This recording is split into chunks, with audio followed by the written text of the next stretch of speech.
Alors, on a un très bon temps de louange. Alléluia. Pour ceux qui étaient avec nous hier à Lille et qui ont le courage de venir aujourd'hui, je vous félicite. Parce qu'on est rentré assez tard. On a eu une très belle réunion hier à Lille. Amen. Alléluia. Merci au Seigneur. Alors, on va prier. On va d'abord prier. Alléluia. Et ensuite, on va aborder le sujet qui nous a été demandé au cours de ce mois. Vous voulez bien? Baissons nos têtes. Alléluia. Notre Père qui est dans le ciel. Nous venons, Seigneur, ce soir dans ta présence par la foi. Plutôt ce matin par la foi. Nous croyons, Seigneur, dans l'efficacité de ta parole. Nous croyons que c'est ta parole qui nous a sauvés et que c'est ta parole qui nous change et qui nous transforme, Père. Père, nous venons à toi, Seigneur Dieu, et nous appelons, Seigneur Dieu, l'action de ton esprit. Celle, Seigneur, qui est descendue du ciel une fois et qui s'est déposée dans nos cœurs, Seigneur, à se manifester, Seigneur, à travers cette parole, que les paroles qui sortent de ma bouche, Seigneur Dieu, soient pas seulement une épée ni un marteau, Seigneur Dieu, mais Seigneur, un feu qui éclaire, Seigneur, qui révèle l'intention divine, Seigneur, ton cœur, Seigneur, pour chacun d'entre nous, parce que nous le croyons, je le crois, Seigneur, que ta volonté pour nous, elle est bonne, elle est agréable, elle est parfaite. Père, je prie dans le nom de Jésus-Christ que tous les mensonges, que toutes les croyances qui ont été posées sur nos vies, Seigneur Dieu, Seigneur, qui nous empêchent de comprendre, de croire dans la vérité de l'Évangile, soient balayés dans le nom de Jésus. Nous prenons ce matin autorité, Seigneur Dieu, avec ta parole, Seigneur Dieu, sur tout système de pensée qui voudrait nous réduire, nous limiter, Seigneur, à penser, Seigneur, que nos vies, Seigneur, n'ont pas de valeur, à penser, Seigneur, que sur terre, nous n'existons, Seigneur, que pour attendre la mort. Mais Seigneur, nous prenons autorité, parce que Seigneur, nous croyons, Seigneur Dieu, que si tu nous as sauvés, ce n'est pas seulement pour aller au ciel, mais c'est d'être sur la terre, la manifestation du ciel. Et ta parole, Seigneur, nous révèle comment opérer. Ta parole, elle nous donne la révélation. Alors ce matin, Seigneur, je me joins, Seigneur, avec ta parole, Seigneur Dieu, pour dire, ouvre les yeux de notre cœur, Seigneur. Que notre intelligence, Seigneur Dieu, soit éclairée par ta parole.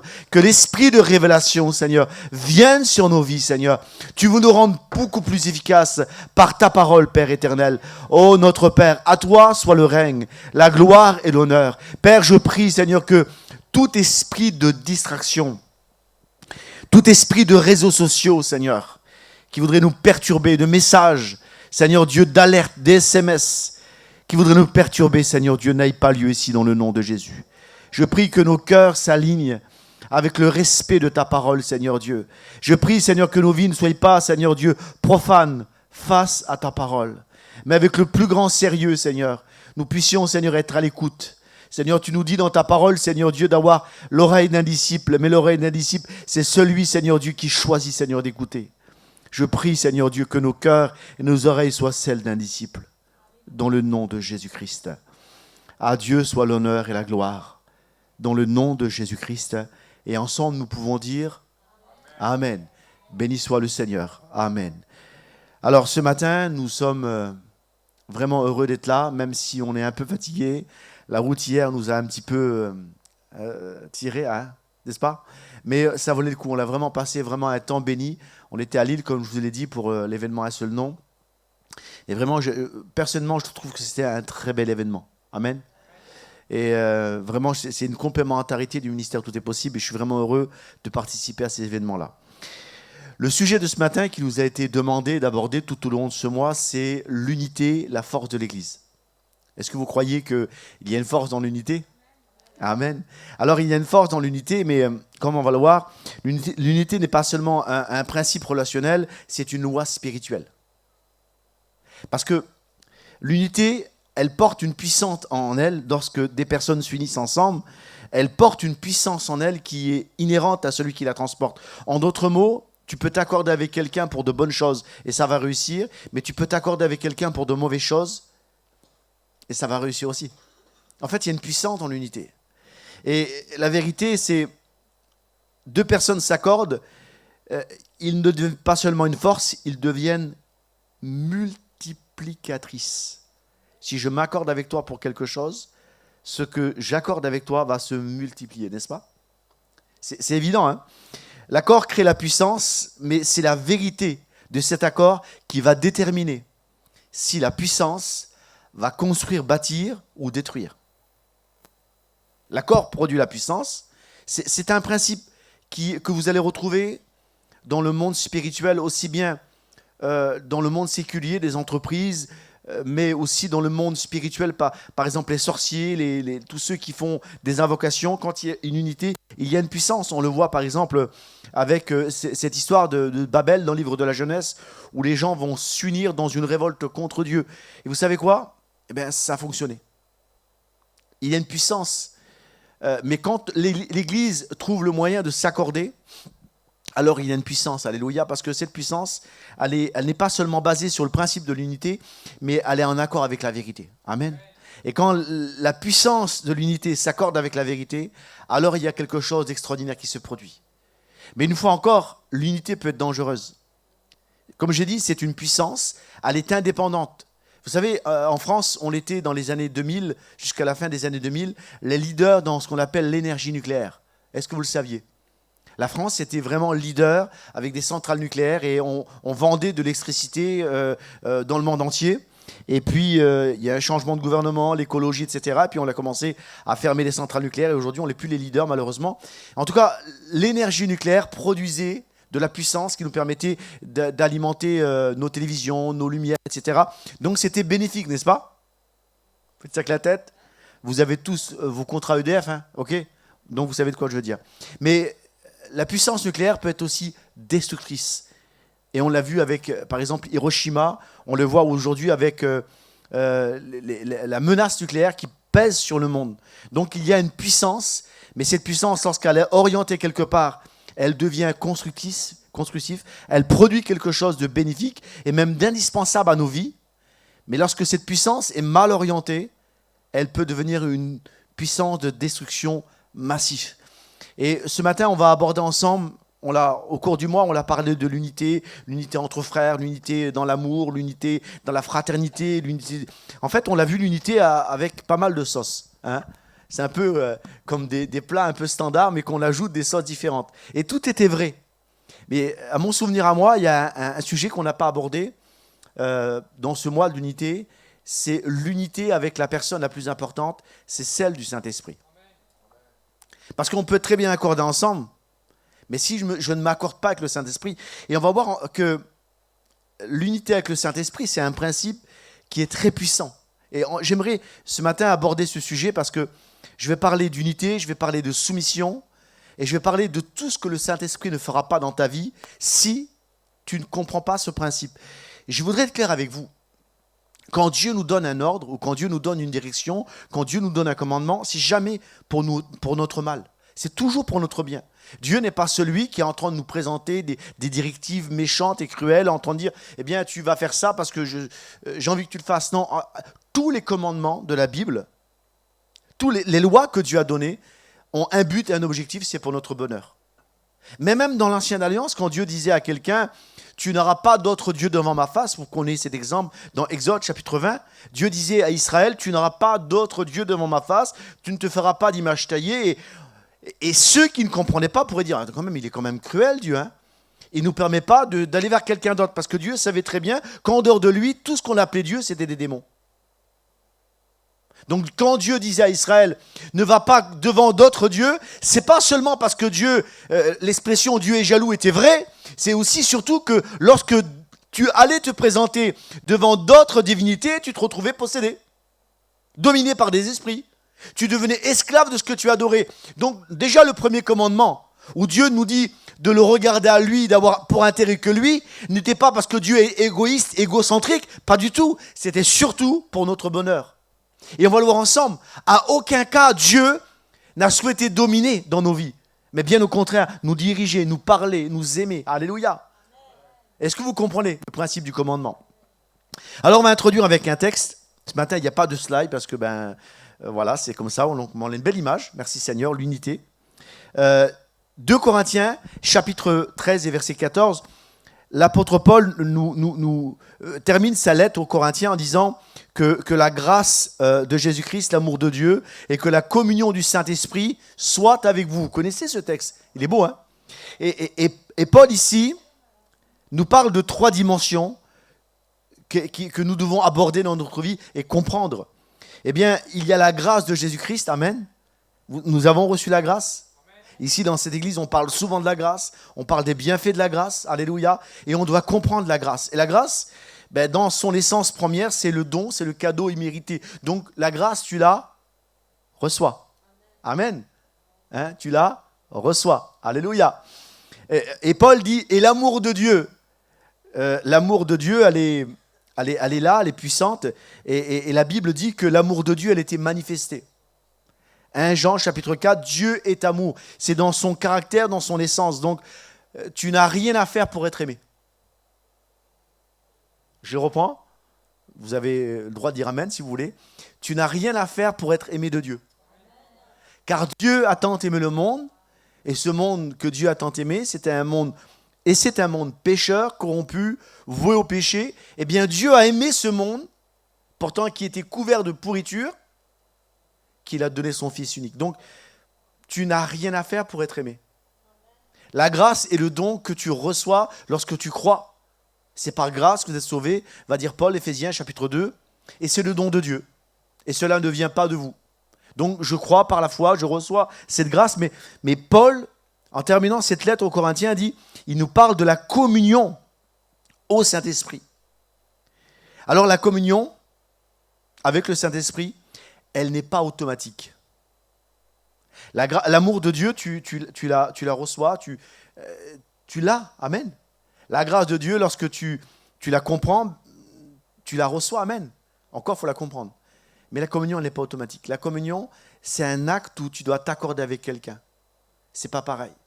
Et pourquoi je vous parle de ça aujourd'hui? Parce que il y a beaucoup de personnes qui ont compris ces deux premiers principes et qui, par la grâce de Dieu, seront sauvées, mais qui n'ont pas compris ce principe de communion et d'attachement. On parle d'unité, mais on va voir ensemble que tu peux recevoir le salut, être sauvé, mais pas forcément être attaché, uni au Saint-Esprit. Et c'est terrible parce que l'unité, elle doit se faire avec deux personnes consentantes, deux personnes qui veulent s'aligner l'une avec l'autre. Tu ne peux pas te marier avec quelqu'un qui ne veut pas t'épouser. Le mariage, c'est quoi? C'est l'accord de deux personnes qui veulent vivre ensemble. Et quand il parle ici d'unité, il parle de communion avec le Saint-Esprit, il parle de la même chose, il parle de deux personnes qui ont le désir de vivre ensemble. Mais on va le voir ensemble, c'est que vivre ensemble, parfois, ça implique des sacrifices. Et ça implique parfois aussi de se soumettre à l'autre. Et parfois, c'est là aussi où beaucoup échouent. 1 Corinthiens, chapitre 6 et verset 17, l'apôtre Paul dit que celui qui s'attache avec le Saint-Esprit forme avec lui un seul et même esprit. Amen, vous lisez vos Bibles. Alléluia. Donc ici, il est question d'un attachement, mais c'est un attachement qui doit être volontaire. Il y a souvent des prières qu'on fait qui n'ont pas vraiment de sens, dans la mesure où, lorsque tu vois la vie de ces personnes, ces prières sont soit on fait Dieu menteur, ou soit nous sommes menteurs. Je m'explique. Quand tu entends par exemple quelqu'un qui fait cette prière et qui est belle cette prière, Saint-Esprit, fais ce que tu veux. On a tous fait cette prière, et je fais cette prière. Mais la vérité, est-ce que ta vie est alignée, et on va le voir ensemble, avec ce que veut le Saint-Esprit? C'est compliqué. Hein? Donc à un moment donné, tu dis à Dieu quelque chose, mais tu vis autre chose. Tu dis à Dieu quelque chose, mais tu parles autre chose. Il y a un principe qui est tout simple dans le Nouveau Testament, où la Bible dit que vous êtes le temple du... Ok, donc si je suis le temple du Saint-Esprit, je suis également le véhicule du Saint-Esprit. Donc c'est que le Saint-Esprit en moi voudrait opérer à travers moi. Mais est-ce que ce que je dis le dimanche matin est aligné avec ce que je vis en semaine? Et ça, c'est ce qui va faire toute la différence. Ce que je suis en train de dire ici ne va peut-être pas engager ton salut, mais va engager certainement ce que Dieu veut faire à travers toi sur la terre. Que celui qui s'attache avec le Seigneur forme avec lui un seul et même esprit. La communion, c'est une décision et pas seulement un événement. On est ensemble, c'est un événement le dimanche matin. Alléluia, dites Amen. On est en communion, on a pris la Sainte Seine. Alléluia. C'est un événement. Alléluia. Mais c'est au-delà d'un événement. C'est un choix volontaire de se soumettre à l'autre, d'accepter l'autorité de l'autre. Et on va le voir ensemble. Tu peux recevoir sans t'attacher. Tu peux croire sans marcher. Tu peux connaître sans être conduit. La vie de l'esprit, souvent on avait nos réunions ici qui s'appelait la vie de l'esprit. La vie de l'esprit commence là où ton indépendance s'arrête. Je sais que c'est difficile, hein? Et parfois il y a des mots dans les prédications qui grincent. Parce qu'on vit en France, et en France, on est ce qu'on appelle une république. Liberté, égalité, fraternité. Ce n'est pas toujours vrai, mais en tout cas, c'est marqué sur la mairie en France. D'accord? Ok. Et même sur vos cartes d'identité. Donc, on est censé être libre, être indépendant. Sauf que le royaume de Dieu dans lequel tu es entré, lorsque tu as reçu Jésus, c'est tout sauf une démocratie. Et on ne peut pas fonctionner dans le royaume de Dieu avec l'image ou l'idée de la démocratie. Et une fois encore, j'ai rien contre la République française. Je suis français, j'aime mon pays. Mais la vérité, c'est que lorsque je veux m'attacher au Saint-Esprit et que je veux dire au Saint-Esprit, fais ce que tu veux, il faut que mon indépendance s'arrête. Et c'est ça qui est parfois très embêtant. J'avance avec vous? Le choix volontaire de se lier au Saint-Esprit. Donc c'est un choix. Acte 20, chapitre 22, l'apôtre Paul, arrivé au terme de ces croisades qu'il a fait en Europe, il arrive quelque part à Éphèse et puis il dit à ses frères, à ses amis, il dit, lié par l'Esprit, je monte à Jérusalem. Et vous savez ce qu'il dit? Ne sachant pas ce qui va m'arriver. Je suis lié, je suis attaché au Saint-Esprit. Et le Saint-Esprit me dit d'aller à Jérusalem, mais le Saint-Esprit ne me dit pas ce qui va se passer. Et voyez-vous, c'était un choix volontaire. Paul avait le choix de ne pas obéir au Saint-Esprit. Est-ce que ça aurait gâché son travail passé? Certainement pas. Est-ce que ça l'aurait pénalisé pour aller au ciel? Absolument pas. Mais par contre, s'il n'aurait pas obéi au Saint-Esprit, dans la dimension dans laquelle le Saint-Esprit lui demandait d'être, il n'aurait jamais pu écrire la suite du Nouveau Testament. Parfois, le Saint-Esprit va te demander volontairement de te laisser lier à lui-même, attaché, d'aliéner ta volonté. Le thème du mois, c'est la communion. Amen. La puissance de l'Église. Mais je m'accorde avec toi. Je vais respecter tes choix. Je vais respecter ton autorité. Mais à un moment donné, si je veux, moi, vivre ce que Dieu veut, dans la dimension que Dieu veut, et là, vous avez le droit de dire Amen. Parce que il y a la dimension que tu veux, toi. Vous savez ce que j'aime, moi? Ma dimension à moi, j'aime être sur mon canapé, regarder la télé et manger du saucisson. Ça y est. C'est ma dimension à moi, ça. Il y a des choses que j'aime pas. J'aime pas faire de la route. Il y a des choses que j'aime pas. Mais quand tu veux vivre ce que le Saint-Esprit veut pour toi, tu dois aliéner, c'est-à-dire attacher ta volonté à la sienne et arriver dans ces dimensions, Saint-Esprit, j'accepte d'être attaché à toi. En fait, c'est comme si le Saint-Esprit, volontairement, et on va le voir ensemble, je me place sous son autorité, je m'attache moi-même. Ce n'est pas le Saint-Esprit. On va voir ensemble, le Saint-Esprit n'attache jamais, jamais personne. Je fais le choix, moi, de me mettre sous son joug, de m'attacher moi-même et de lui donner la corde. C'est une dimension assez exceptionnelle, hein, n'est-ce pas? Mais c'est ce que Dieu attend de toi. Et on se rend compte que quand on arrive dans cette dimension, et pendant que je vous explique ça, je suis aussi très conscient que ce que j'enseigne ce matin, ce ne sont pas des messages, des prédications ou des enseignements pour des classes de maternelle, ni de primaire, ni de collège. Là, je vous enseigne quelque chose qui est dans une dimension qui un peu plus haute. Mais vous comprenez quelque chose, Église. On ne peut pas se contenter toujours de venir le dimanche matin en disant « j'ai besoin de me faire du bien ». Oui, je comprends cette dimension-là. Et moi, quand je viens dimanche matin, je viens pour me faire du bien. Mais la vérité, je veux que ma vie soit sur la terre ce que le ciel attend qu'elle soit.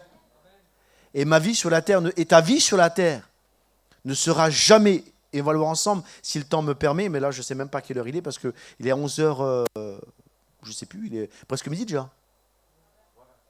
Oui, bon, là, on l'a commencé à l'heure ancienne. Donc, mais Vous voyez la vie de Jésus. On va le voir ensemble. J'ai plein de versets à vous soumettre, mais voyez la vie de Jésus. À aucun moment, Jésus n'a fait ce qu'il voulait. À aucun moment, Jésus n'a demandé ce qu'il voulait. Ah, si une fois il a fait cette prière au Père, il a dit, Père, ce que je veux, dans tout le Nouveau Testament, je crois que c'est la seule prière que Jésus a fait, où il a exigé quelque chose au Père, c'est qu'il te connaisse. Je veux que ce que tu m'as donné soit avec moi. Mais à aucun moment, il est venu avec sa volonté, on va le voir ensemble. Il s'est soumis complètement à ce que le Père voulait. La soumission biblique n'est jamais une oppression. Je pense que c'est très important que vous ouvrez vos oreilles, vos cœurs et votre intelligence. La soumission biblique n'est jamais une oppression. Lorsqu'il y a une oppression, il y a une domination. Et lorsqu'il y a une domination, il y a des démons. Et là, je vais être très clair. Quelle que soit l'église que tu as fréquentée ou que tu vas fréquenter ou que tu veux fréquenter ou que tu as suivi, que tu aimes, lorsqu'il y a une oppression, une domination, même si cette doctrine a le plus bel enseignement, avec une louange magnifique, à partir du moment où tu es dominé, il y a quelque chose de spirituel qui est mauvais. La soumission biblique n'est jamais une oppression, elle est toujours, écoutez bien, je vous en supplie, elle est toujours une réponse volontaire à l'appel de Dieu.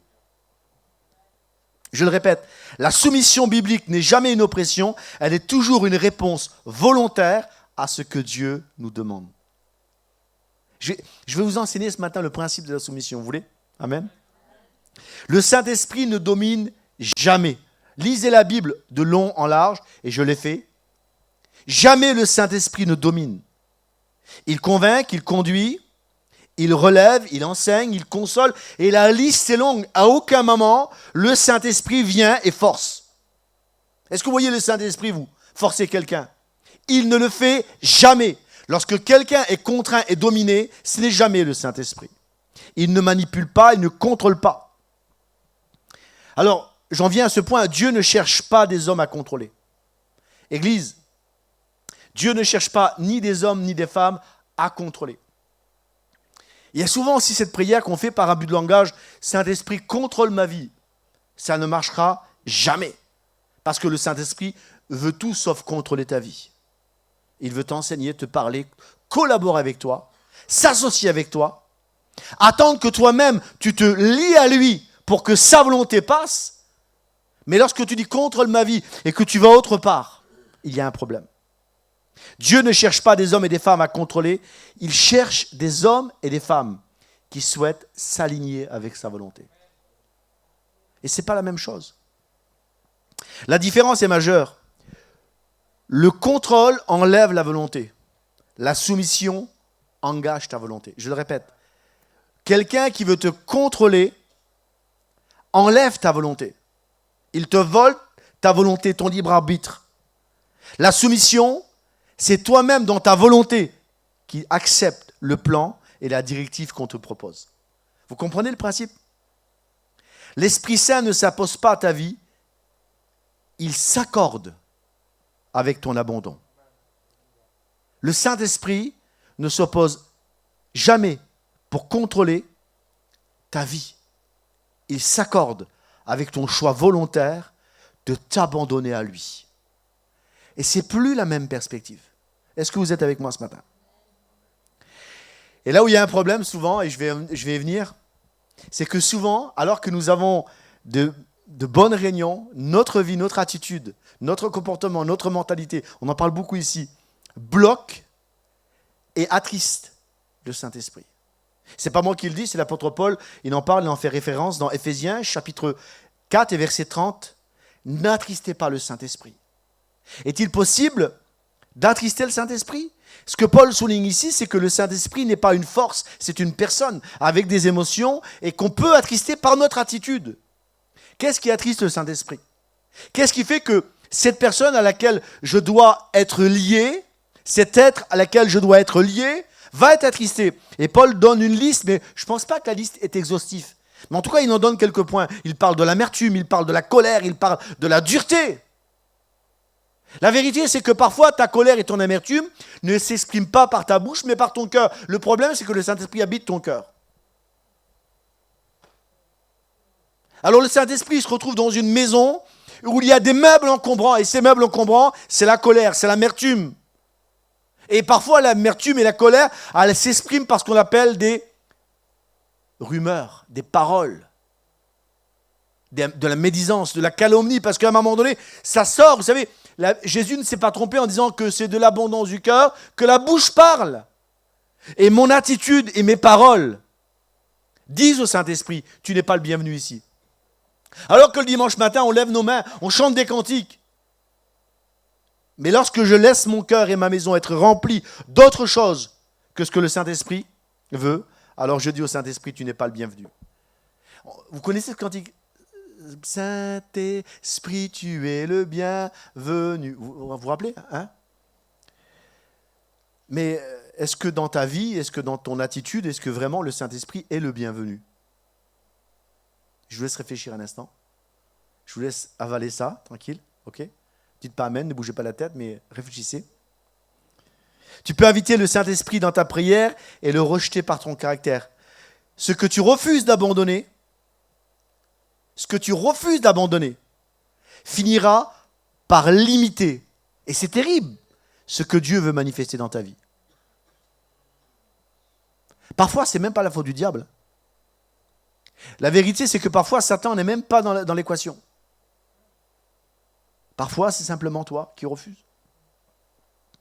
Paul va plus loin dans 1 Thessaloniciens, chapitre 5 et verset 19. Si on peut baisser le chauffage, vous serez gentil, merci.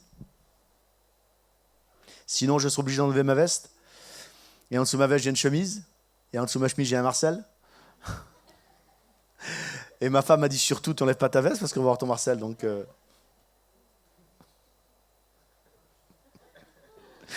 Et si les frères voient la vidéo, ils vont tous se moquer de moi, forcément. Je vois déjà Chris en train de faire des montages vidéo avec le Marcel. Donc voilà, non. Je n'enlèverai pas la veste. Je ne peux pas le faire. J'ai une réputation à tenir. Vous voulez bien ? Est-ce que je ne vous ai pas perdu ? Alléluia. Dites un grand amen. Est-ce que je peux continuer ? N'éteignez pas le Saint-Esprit. De quoi il est question ici ? Il est question de celui qui vit en toi. Donc, la Bible dit que le Saint-Esprit est aussi l'image d'un feu, mais je peux l'éteindre. Comment je peux éteindre le Saint-Esprit ? Est-ce que quand je mets l'eau, est-ce que le fait que les réunions sont tièdes, c'est éteindre le Saint-Esprit ? Mais pas du tout. Non, souvent on dit, t'as vu, c'est tiède ici, mais en fait, la vérité, c'est pas que c'est tiède parce que le Saint-Esprit n'est pas présent, c'est tiède parce que tu as du mal à chercher à briser le monde spirituel. Mais ça, c'est un autre sujet. Mais à quel moment j'éteins le Saint-Esprit ? J'éteins le Saint-Esprit ici dans le contexte que Paul va dire, lorsque je commence à limiter son expression. Et ça, on le voit. Vous savez, on aime l'ordre, n'est-ce pas ? On aime l'ordre, faites ça avec la tête, alléluia. On va limiter son expression. À chaque fois que je veux contrôler ce que Dieu est en train de faire, je suis en train de réduire ce que lui, il veut libérer. On dit amen, mais la vérité, c'est que nous ne sommes pas toujours à l'aise avec ça. Nous rejetons souvent ce que nous ne comprenons pas. C'est vrai ? C'est vrai, hein ? Nous rejetons souvent ce que nous ne comprenons pas. Et ce n'est pas parce que ce que tu ne comprends pas ne correspond pas à ton ordre à toi que forcément c'est mauvais. Je commence un verset de la Bible, je vais commencer, et vous allez me donner la suite. Vous voulez bien ? Ok, vous allez voir, allez bien. 1 Corinthiens, chapitre 14 et verset 33. Car Dieu n'est pas un Dieu de désordre, mais un Dieu de... Un Dieu de... Est-ce que tu es là ? Donnez-moi. C'est faux. C'est faux. Pas du tout. Dieu n'est pas... Il y en a qui n'ont pas répondu parce qu'ils ont eu peur. Vous avez bien fait de ne pas répondre. Dieu n'est pas un Dieu de désordre,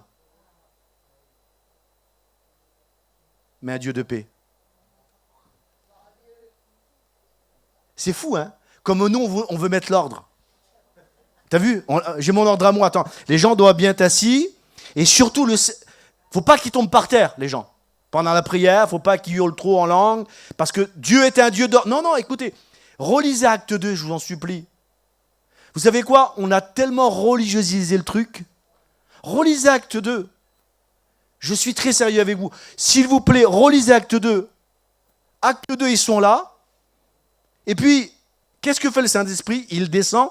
Il descend pas parce qu'il prie. Il descend parce qu'ils sont alignés avec les paroles que Jésus a dit dans Acte 1. Restez à Jérusalem. Et ensuite, vous serez mes témoins. Et vous allez recevoir une puissance. Comment on reçoit la puissance? Il va se passer, des anges vont venir, ils vont te donner des épées, des armes. Non, non. Ils sont là, et puis d'un seul coup, quoi? Ils commencent à hurler comme des bêtes. Est-ce que c'est dans l'ordre, ça? Je vous pose une question. Est-ce qu'il y a de l'ordre ici? Il y a des flammes de feu en plus qui arrivent. Est-ce qu'il y a de l'ordre ici? Comprenez bien, notre définition de l'ordre à nous n'est pas celle de Dieu. Et le cadre dans lequel nous, des fois nous évoluons, n'est pas le cadre dans lequel le Saint-Esprit veut te faire évoluer. Alors Dieu, non, Dieu n'est pas un Dieu de désordre, mais la définition de l'ordre pour Dieu, c'est la paix. La définition de l'ordre pour Dieu, c'est la paix. Et bien souvent, dans notre compréhension, nous avons enfermé Dieu dans nos critères de vérité, et pas dans les siens. Mais je rappelle Acte 2, quand le Saint-Esprit arrive, la Bible dit qu'ils se mirent tous à parler en langue. Alléluia. Et quand les gens sont accourus à un moment donné, Pierre s'est tu. Les gens se sont tus. Et Pierre a parlé. Qu'est-ce que cela m'enseigne? Cela m'enseigne que le Saint-Esprit n'a dominé ni contrôlé personne. Écoute-moi, Église. Le Saint-Esprit ne contrôle et ne domine personne. Qui est au contrôle ici? Pierre. Animé par le Saint-Esprit, mais c'était Pierre. Et vous savez quoi? Les gens se sont retenus, parce qu'à un moment donné, il fallait que Pierre parle. Le vrai problème ici, c'est que nous, on met des cadres sur tout. Quand le Saint-Esprit doit parler, il va parler. Alléluia. Amen. Et Pierre, quand il a pris la parole ici, il n'a pas dit au Saint-Esprit, tais-toi, il s'est accordé avec le Saint-Esprit. Et qu'est-ce qui s'est produit? Un réveil. Écoutez, on a la meilleure doctrine. Ça me fait sourire de dire ça. Non, on n'a pas la meilleure doctrine. On a la parole de Dieu. On a des chants magnifiques. Merci. Des très bons musiciens. On a des salles climatisées. Alléluia. Vous direz amen parce que ça nous a coûté cher. On a un écran géant.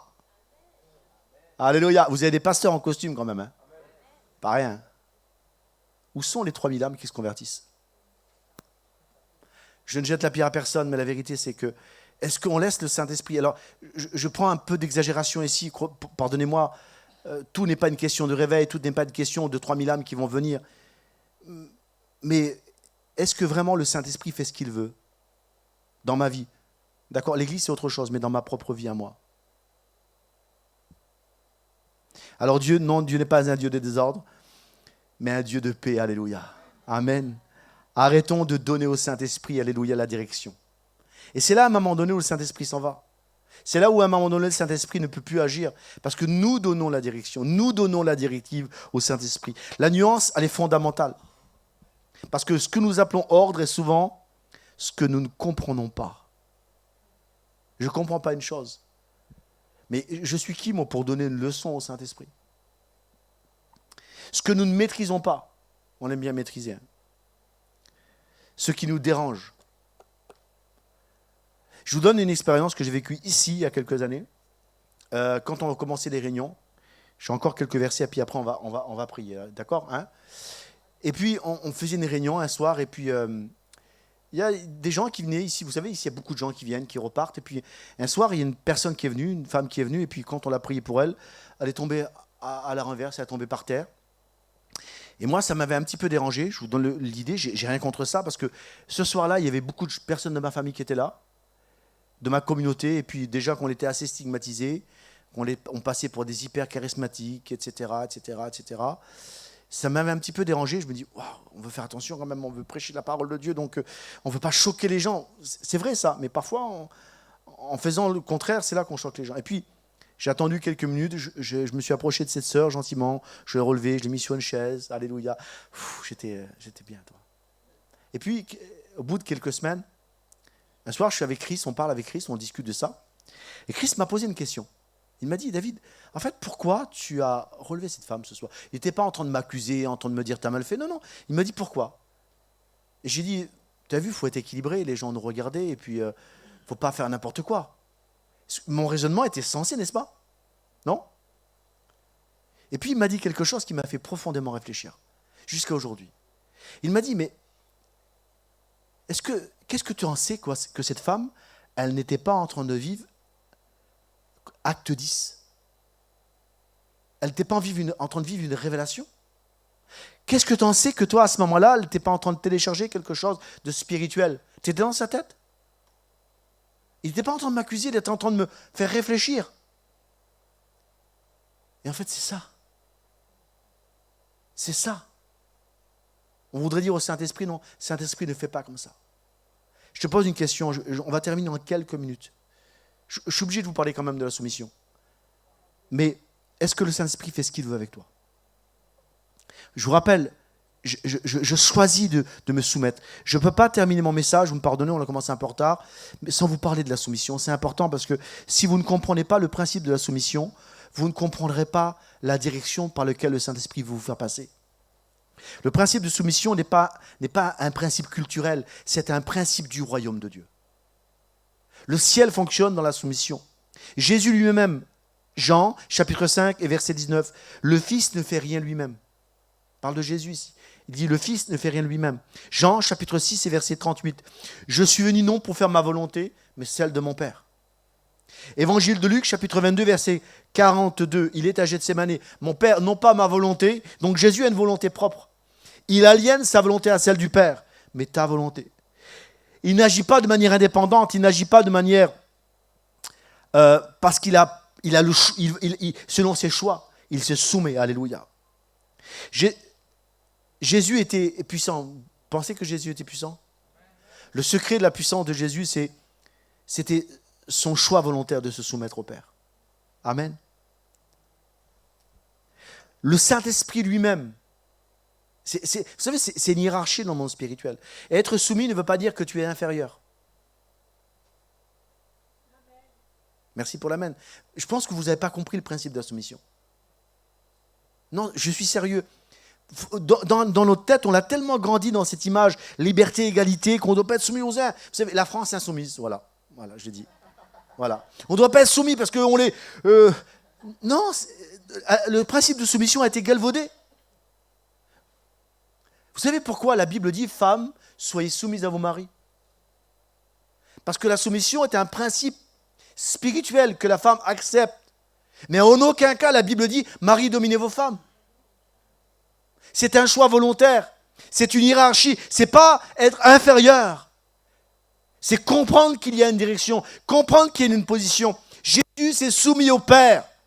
Oh! Mais pas que Jésus. Le Saint-Esprit se soumet à Jésus. Mais ils ne sont pas inférieurs. Le problème, vous savez, c'est la conception qu'on a de la soumission. Jean, chapitre 16, versets 13 à 14. Il parle du Saint-Esprit. Regardez ce qu'il dit sur le Saint-Esprit. Il dit, il me glorifiera. Il prendra de ce qui est à moi, il vous l'annoncera. Tout ce que le Père est à moi. C'est pourquoi je dis qu'il prendra de ce qui est à moi et il vous l'annoncera. Le Saint-Esprit ne parle pas de lui-même. Il glorifie le Fils. Amen. Dans ce qu'on appelle la Trinité, il n'y a pas de compétition, mais il y a une parfaite soumission fonctionnelle. Et dans l'Église, ça devrait être pareil. L'apôtre Paul dit, dans l'Église, Dieu a établi premièrement des apôtres. Amen. Ensuite, il y a des prophètes. Le prophète n'est pas inférieur à l'apôtre. Mais il y a un principe de soumission. Ensuite, il y a le pasteur, l'évangéliste et l'enseignant. Mais nous, on est tous égaux. Non, on n'est pas tous égaux. Je suis désolé. Tu n'es pas à mon niveau. Et quand je dis que tu n'es pas à mon niveau, ce n'est pas de l'orgueil. Ce n'est pas de l'orgueil, pas du tout. Et il y a des gens au-dessus de moi. Et je n'ai pas le sentiment de me sentir inférieur, pas du tout. J'accepte de me soumettre à l'autorité que Dieu place au-dessus de moi, pour peu que cette autorité elle est pure et que cette autorité elle est en obéissance avec ce que Dieu dit. Amen. Amen. Vous savez que les anges reconnaissent l'autorité. Il y a un texte mystérieux, je suis obligé de vous le dire, vous l'expliquer. Vous connaissez ce texte d'un Corinthiens, chapitre 11 et verset 10, où il dit que la femme doit être voilée. Il n'y a pas beaucoup de femmes avec des voiles ici. Hein? Mais ça pose un problème. Bon, il faut que je vous l'explique quand même. En fait, c'est un principe spirituel. Parce que Paul dit que la femme doit porter sur elle la marque de sa soumission. Et à cause des anges. Et je me suis longuement posé cette question, mais qu'est-ce que font les anges dans cette histoire? La vérité, c'est que les anges dans le monde céleste fonctionnent avec autorité. Les anges ne font pas n'importe quoi. Il y a des généraux, il y a des chefs, il y a des commandants. Et les anges, quand ils interagissent dans le monde terrestre, ils agissent sous l'ordre de Dieu ou d'autres anges qu'ils ont été envoyés par Dieu. C'est une armée, n'est-ce pas? Lorsqu'un ange fonctionne sur la terre, qu'est-ce qu'il fait? Il voit si une personne est soumise à l'autorité. Lorsque cette personne est soumise à l'autorité, le ministère angélique est déployé. Et quand un ange arrive, vous savez, quand il parle, surtout dans le contexte ici, il parle de la prophétie. Quand un ange arrive dans un endroit où des chrétiens et des chrétiennes sont ensemble, et qu'il voit par exemple une femme prophétiser ou une femme servir dans l'église, et que cette femme-là, elle n'agit pas sous l'autorité, les anges s'éloignent. Parce que là où il n'y a pas une soumission à l'autorité, il y a ce qu'on appelle de la rébellion. Et la rébellion, c'est de l'orgueil. La Bible associe la rébellion à la divination. La Bible associe la rébellion à la sorcellerie. Donc quand il n'y a pas la soumission et quand un ange s'approche, ici je prends l'exemple d'une femme, mais quand il parle du voile ici, le voile ici pour moi il est spirituel. Parce que tu peux porter un voile, même une djellaba, si tu ne comprends pas le principe de soumission, que tu ne te soumets pas à l'autorité. Le voile il est spirituel. Tu peux être habillé, je ne sais pas moi, en burqa même si tu veux. Mais si tu ne te soumets pas, ça n'a aucune valeur. Les anges vont sentir ta rébellion. Tu pues la rébellion. Donc c'est pour ça que la Bible dit, femmes, soyez soumises à vos maris. Et le voile que la femme doit porter, c'est la soumission. C'est un voile spirituel. Est-ce que vous comprenez? Il ne parle jamais de foulard, il parle de voile. D'accord? Les anges reconnaissent et sentent la soumission. Vous êtes avec moi? Amen, encore quelques minutes. Et c'est pour cette raison que dans l'Église, on ne peut pas fonctionner s'il n'y a pas une autorité en place. Je suis sérieux. Si tu ne respectes pas le pasteur, si tu viens dans cette assemblée, si tu viens dans cette église, et tu ne respectes pas l'autorité, tu fais ce que tu veux, écoute-moi, tu iras au ciel, tu seras toute ta vie un électron libre. Mais tu sais quoi? Tu ne produiras jamais rien. Tu sais pourquoi? Tu vas faire fuir les anges et attirer les démons. Vous savez que les démons fonctionnent comme ça aussi? Il y a un dicton dans le monde qui dit « Qui se ressemble, s'assemble ». Marche dans la rébellion. Sois révolté. Tu vois, tu n'as même pas besoin de faire sorcellerie. Les démons vont venir. Tu pues dans le monde spirituel. Sois quelqu'un de soumis. Je vous donne encore un exemple. Vous savez pourquoi? Vous savez, Paul, il ne plaisantait pas. Il dit que chacun d'entre vous soit soumis aux autorités. Des magistrats, des policiers. Même quand tu te fais contrôler par la police, respecte la police. Même dans le pays dans lequel tu es, respecte les autorités de ton pays. Il ne faut pas plaisanter avec ça. Parce que le monde spirituel va le reconnaître. Alléluia. Amen. Amen. Donc, je dois me soumettre. Est-ce que vous avez compris que je dois me soumettre au Saint-Esprit? Le Saint-Esprit ne s'impose jamais à moi. C'est un choix volontaire. Alléluia. Et dans l'Église, c'est pareil. Je suis obligé de vous en parler quelques minutes. Dans l'Église, c'est pareil. Il y a des autorités spirituelles. Si tu ne te soumets pas aux autorités spirituelles, tu fais ce que tu veux. Ça va être une catastrophe dans ta vie. Arrête de demander au ciel de résoudre des problèmes ou de défaire des nœuds que tu es en train de faire sur la terre. Ton manque de soumission, ton manque de respect de l'autorité, ce n'est pas le diable qu'il faut chasser. C'est ton caractère qui a besoin de mourir. Amen. Je termine. La soumission, il n'y a pas d'élévation. Et ça, c'est la volonté. Peut-être que je vais vous choquer par ce que je vais terminer sur la fin, mais Dieu désire élever l'Église. Vous avez le droit de dire Amen. Dieu désire t'élever. L'élévation n'est pas de l'orgueil. Être élevé, briller là où tu es, c'est pas de l'orgueil. Par contre, prendre la place de quelqu'un, ça c'est de l'orgueil. À aucun cas, la Bible nous parle que l'élévation, c'est de l'orgueil. Vous savez, dans le livre d'Ésaïe, chapitre 14, lorsqu'il parle de la chute de Lucifer, il n'a pas été précipité du ciel parce qu'il a voulu s'élever, il a été précipité du ciel parce qu'il a voulu s'asseoir à une place qui n'était pas la sienne. Relisez Ésaïe 14. L'ange a dit, je m'élèverai et je m'assierai. Et c'est à partir du moment où il a voulu s'asseoir à une place qui n'est pas la sienne que Dieu l'a précipité. Mais l'élévation, C'est pas de l'orgueil. Être élevé, si tu chantes et que tu es le meilleur chanteur, si tu es élevé dans ce que Dieu te demande d'être, c'est pas de l'orgueil. C'est simplement être aligné avec ce que Dieu est et ce que Dieu a mis en toi par le Saint-Esprit. Mais il n'y a pas d'élévation sans soumission au Saint-Esprit. Jamais le Saint-Esprit ne va t'élever si tu ne te soumets pas. Philippiens chapitre 2, versets 8 à 9. La Bible dit, parce qu'il a obéi, parce qu'il s'est soumis. Il parle de qui ici? Parce qu'il a obéi, parce qu'il s'est soumis. Il parle de Jésus. On voit notre maître comme un super-héros et il l'est plus encore. Mais il n'est pas le super-héros qui a fait ce qu'il voulait. Il est le vrai héros. Alléluia. Il est le vrai roi. Il est le vrai Seigneur des Seigneurs. Alléluia. Que son nom soit béni éternellement. Mais son élévation n'est pas une élévation qu'il a usurpée, pris par la force. Il a pris en respectant ce principe spirituel. Il s'est complètement soumis au Père. Il a accepté la volonté du Père, complète et totale. Et la Bible dit, c'est pour cette raison et seulement cette raison que Dieu l'a souverainement élevé, lui donnant le nom qui est au-dessus de tous les noms. Est-ce que Jésus, avant la croix, avant de venir sur la terre, était-il élevé dans l'éternité? Oui, il était élevé. Amen. Amen. Est-ce que sur la terre, il était élevé? Oui, il était élevé. Mais parce qu'il s'est soumis. Dans le monde spirituel, il y a une élévation que même les anges n'avaient même pas idée. Il y avait une élévation que même les anges ne pouvaient même pas concevoir. Je n'ai pas le temps de voir avec vous, mais la Bible m'en parle. Et cette clé d'élévation, c'est la soumission et l'obéissance. La soumission n'est que la conséquence qui va amener l'élévation. Amen. Et tu ne peux pas contourner ça. Ce que tu refuses de soumettre ne pourra jamais t'élever. Amen. La puissance ne vient pas de ce que tu proclames. Il y a une puissance dans la parole. Hein. Elle vient lorsque tu t'es soumis à Dieu. Amen. Alors, voilà ce qu'on a compris. Je reprends depuis le début. Pas tout message, mais seulement intro. L'Église a compris la grâce. Amen. On a compris l'amour. Mais lorsqu'elle résiste à la soumission, il n'y a pas de gloire véritable. Dieu veut déverser sa gloire sur nos vies. Amen.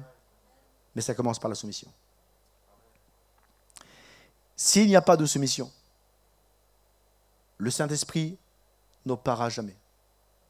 Tu vas parler en langue, tu vas vivre des bons moments, mais tu ne vivras jamais avec deux. Quand tu te soumets, je vais terminer maintenant, quand tu te soumets au Saint-Esprit, tu ne perds pas ta liberté. Écoute bien, c'est très important. Quand tu te soumets au Saint-Esprit, tu ne perds pas ta liberté. Tu l'orientes. Est-ce que vous comprenez? Tu orientes ta liberté vers lui. Alléluia. Je demandais aux musiciens de s'approcher, alléluia. Et s'ils ont un cœur en rapport avec ce que je viens de dire ou autre chose, tu as toute la liberté, alléluia. C'est quand je comprends ce principe. J'ai voulu vous enseigner ça parce que ça me paraît essentiel. Et puis c'est dommage que beaucoup de gens ont loupé le culte de ce matin, mais je les inviterai à réécouter ce message. Et certainement que j'en reparlerai parce que pour moi, ce sont des principes essentiels. On peut avoir une belle organisation, mais si on ne se soumet pas complètement au Saint-Esprit, si on ne comprend pas le principe d'autorité qui est devant nous, alors il y a des dimensions dans lesquelles on n'ira jamais.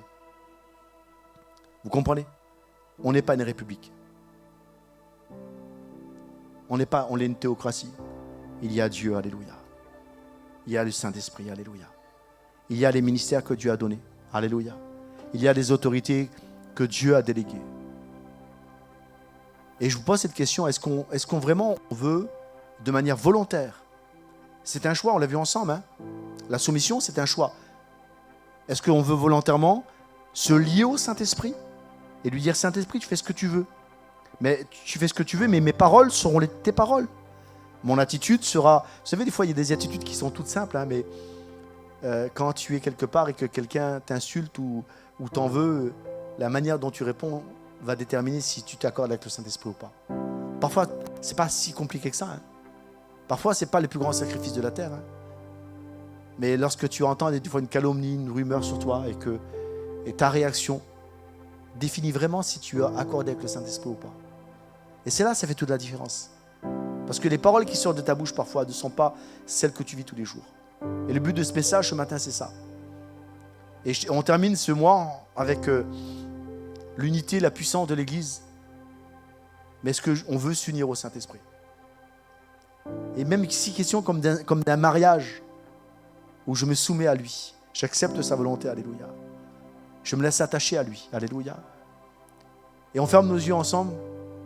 Et j'aimerais prier, faire cette prière pour vous, et tu commences à chanter quand tu veux. Même pendant que je prie, si tu veux, tu as la liberté de le faire. Seigneur notre Père, nous venons à toi et ce matin, Seigneur Dieu, merci pour ta parole, elle est la vérité. Elle nous fait du bien, ta parole. Elle nous enseigne et ta parole, elle est tellement puissante. Seigneur, ce matin, j'ai voulu, Seigneur Dieu, amener ce message où vraiment tu nous appelles à nous soumettre au Saint-Esprit. Et Seigneur, je prie dans le nom de Jésus-Christ que tout esprit de rébellion, tout ce que dans ma vie, moi, j'ignore, parce qu'il y a peut-être des choses aussi dans mon cœur, Seigneur Dieu, à cause peut-être de blessures du passé, que j'ignore, Seigneur Dieu, qui amènent cette révolte. Seigneur, je les amène devant toi. Et ce matin, Seigneur, et ensemble, on peut le dire, si vous sentez concerné, si vraiment il y a des choses qui vont en parler, Seigneur Saint-Esprit, je te demande pardon. Pas parce que ce que je suis en train de dire maintenant engage mon salut, mais engage ma relation avec toi, Saint-Esprit. Je te demande pardon, Saint-Esprit. Je suis conscient que je suis le véhicule de ta présence, mais parfois mes paroles n'ont pas été ce que tu voulais, ou mon comportement, mon attitude. Et je ne t'ai pas... Je me suis enlevé de ta souveraineté par mon attitude. Je te demande pardon, Saint-Esprit. Saint-Esprit, je voudrais tellement te voir opérer dans ma vie. Tu peux dire les paroles que je dis pendant que je prie. Je voudrais tellement te voir opérer dans ma vie par les miracles, les prodiges. Parce que je crois que c'est ta volonté, Saint-Esprit, que à travers ma vie, les malades soient guéris, les gens soient restaurés. Je crois que c'est ta volonté, Saint-Esprit, que ta gloire, Seigneur Dieu, soit complètement manifestée. Je le crois, Saint-Esprit. Je crois que Acte 2 n'est pas fini. Je crois que je suis appelé, dans ma dimension à moi, de vivre Acte 2. Mais je te demande pardon, Saint-Esprit. J'ai une repentance sincère ce matin. Si tu as à cœur de le faire, fais-le. J'ai une repentance sincère devant toi, Saint-Esprit. Je te demande pardon. J'appelle ta Seigneurie sur ma vie. Je me soumets à ta vie. Je me soumets à ta volonté. Et j'abandonne ma vie entre tes mains, Saint-Esprit. J'accepte de me laisser attacher à toi. Dans le nom de Jésus. Merci. Alléluia. Amen.